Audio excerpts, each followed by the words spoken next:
Today we're going to be testing out whether you can pop popcorn in a dryer.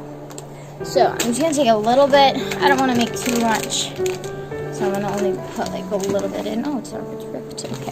I'm going to put a little bit of popcorn in.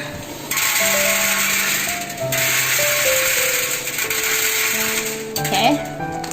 Now let's turn it on. So I'm closing the door. Turning it on. Let's try 10, 50, how about 15 minutes? See if it works.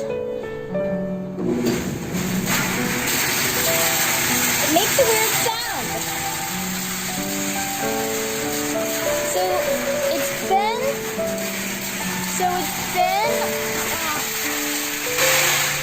It's been 10 minutes and we don't have popcorn.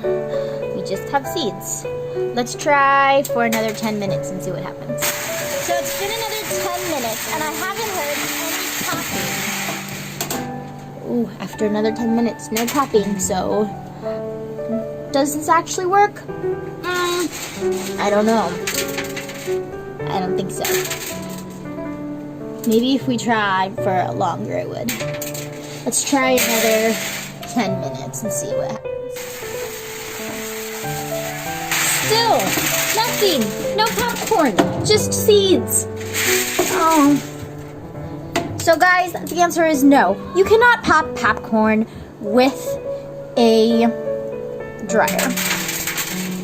I did some research and I found out that in order to make popcorn pop, it has to get up to 400 degrees.